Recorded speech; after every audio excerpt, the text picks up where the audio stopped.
Diabetes é uma doença extremamente comum e tem como sintomas principais e mais conhecidos o fato de não ter sintoma.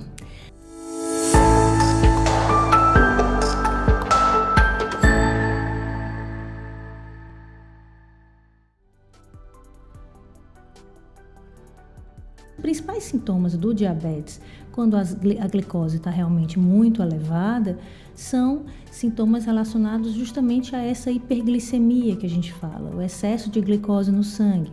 Aí a pessoa pode perder peso, pode fazer muito xixi, acordar inclusive à noite para fazer muito xixi, beber muita água, perder peso, mesmo involuntariamente, né, sem querer. Pode também acontecer de ter mais fraqueza, indisposição, dormências, né, que a gente chama de parestesias. De uma forma geral, os sintomas aparecem quando realmente a glicemia está muito alta. Então, é importante frisar que a gente não deve esperar ter sintomas dessa magnitude para pensar em diabetes. Pensar no rastreamento mesmo. Os principais tipos classicamente são o diabetes tipo 2 e o diabetes tipo 1. O diabetes tipo 2 é aquele diabetes em que a pessoa geralmente é um paciente adulto e o tipo 1 geralmente, mas não exclusivamente, acomete crianças. Então, a gente faz essa divisão.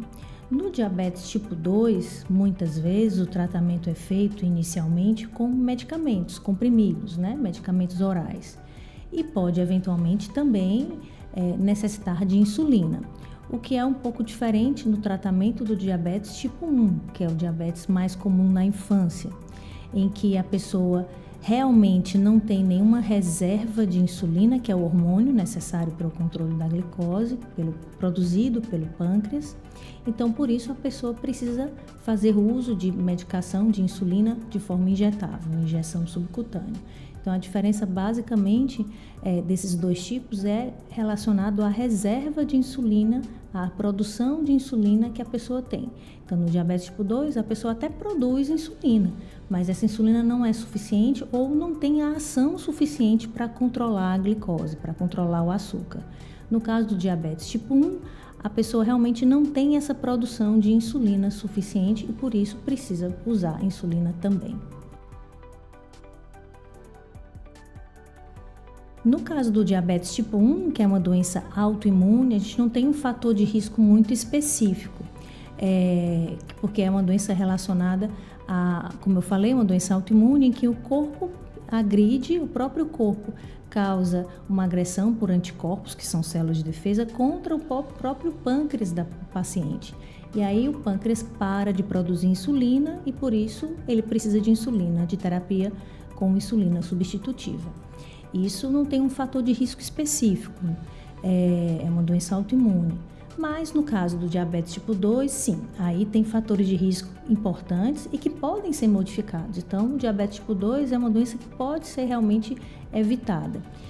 E aí tem alguns fatores de risco que são modificáveis e outros que não são. Então, vou falar primeiro dos que não são. A nossa genética não é modificada e a idade também. Quanto maior a idade, maior o risco da pessoa realmente ter diabetes tipo 2, tá?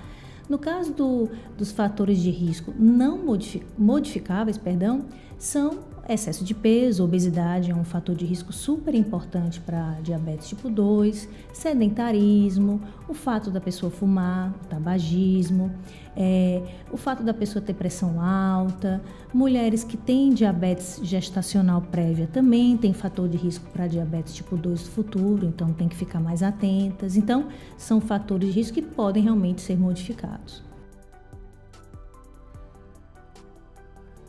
O exame mais comumente que a gente faz para detectar o diabetes é o exame da glicemia, que é a dosagem do açúcar em jejum. Então, a pessoa tem que estar em jejum por pelo menos 8 horas e colhe o sangue para ver se o resultado é normal ou se o resultado é compatível com diabetes. Esse é um dos exames, mas a gente pode usar até outros.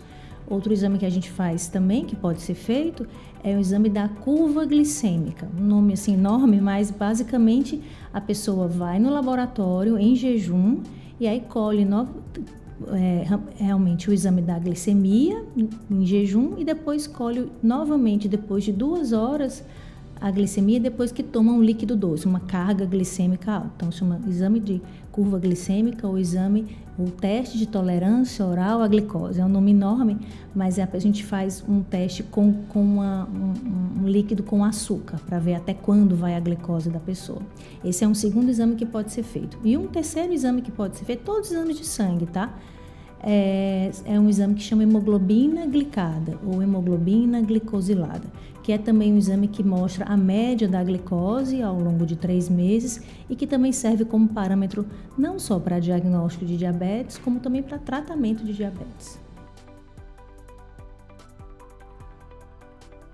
O que é importante no tratamento de diabetes é justamente a gente pensar em cuidado, em tratamento, em educação e saúde, que é o que a gente está fazendo aqui, para justamente prevenir as complicações do diabetes.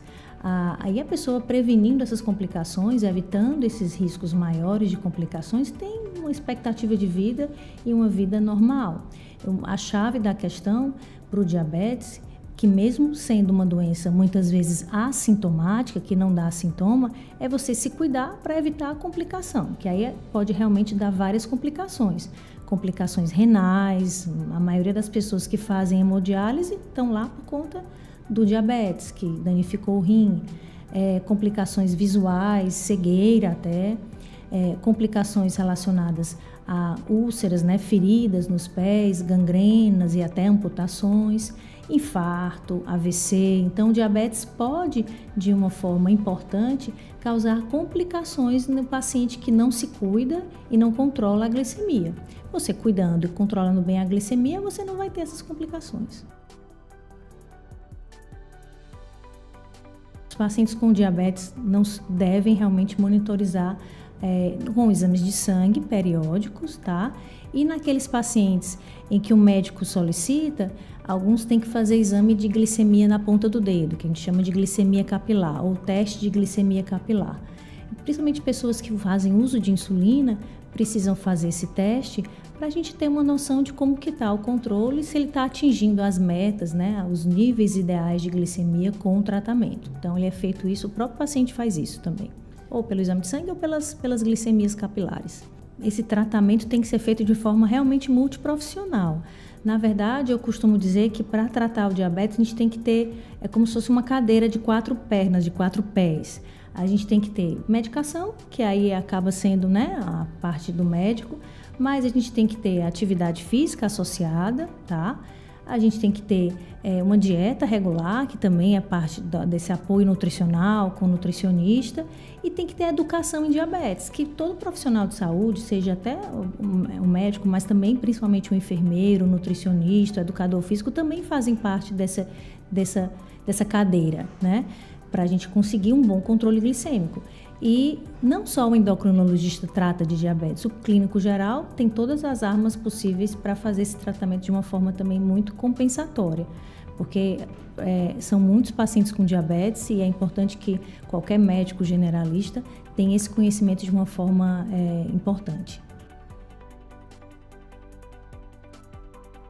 A gente tem que cuidar do diabetes, tem que observar as metas de glicemia que seu médico estabeleceu para você realmente não incorrer nesse erro de ter uma complicação crônica, porque a partir do momento que eu já tenho uma complicação, seja ela renal, seja até uma complicação cardíaca, muitas vezes o médico, o especialista, por exemplo, o cardiologista, não consegue mais voltar atrás para reverter uma complicação que já está instalada. Então, a ideia sempre é de prevenção, é a gente cuidar, não fechar os olhos para a doença, especialmente se você tem um parente próximo que também tem diabetes, porque, como eu falei, um dos fatores de risco é a genética. Então, buscar o diagnóstico e buscar o tratamento mais precocemente e de forma ideal.